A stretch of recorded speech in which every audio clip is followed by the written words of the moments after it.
our Savior, and happy Wednesday.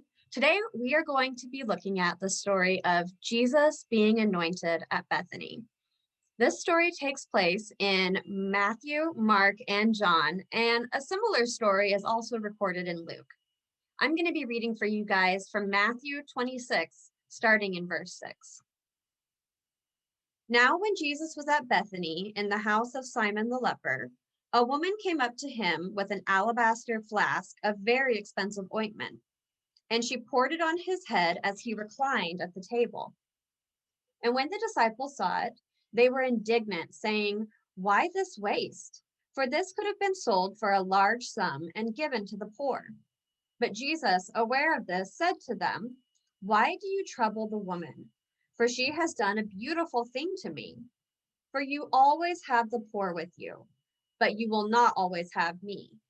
In pouring this ointment on my body, she has done it to prepare me for burial. Truly I say to you, wherever this gospel is proclaimed in the whole world, what she has done will also be told in memory of her." Every time this year, I like to watch one of my favorite movies, Jesus Christ Superstar.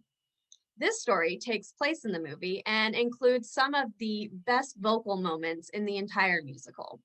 In this scene, Judas questions why Jesus would allow Mary to waste the expensive oil, and Jesus replies, and I'm not going to sing it for you guys, "Surely you're not saying we have the resources to save the poor from their lot. There will be poor always, pathetically struggling. Look at the good things you've got. Think while you still have me, move while you still need me. You'll be lost and you'll be sorry when I'm gone."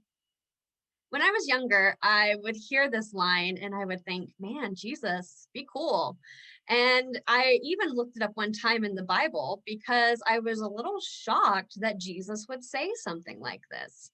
And sure enough, in slightly different words, Jesus does say, "You will always have the poor, but you will not always have me."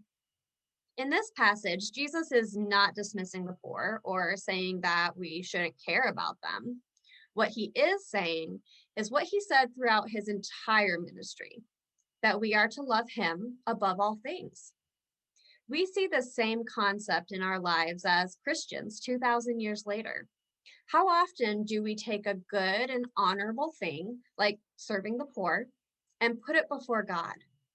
Maybe we let our preferences about worship style or communion or in person versus online and make it more important than praising God. Maybe we take good things that we're supposed to do, like caring for our neighbor or tithing and serving, and we allow our pride to get in the way of putting God first. It doesn't mean that communion doesn't matter, and it doesn't mean that caring for our neighbor is not important. But when we put those things before Jesus, we are allowing our preferences and even ourselves to become our own God. That's what Jesus is saying in this story from Matthew.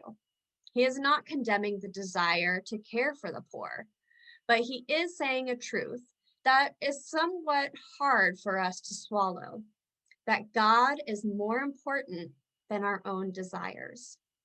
The woman in this story understood this. Through her actions, she humbly declared that Jesus was more important than money, than others' opinions of her, and more important than any other good deed she could have done.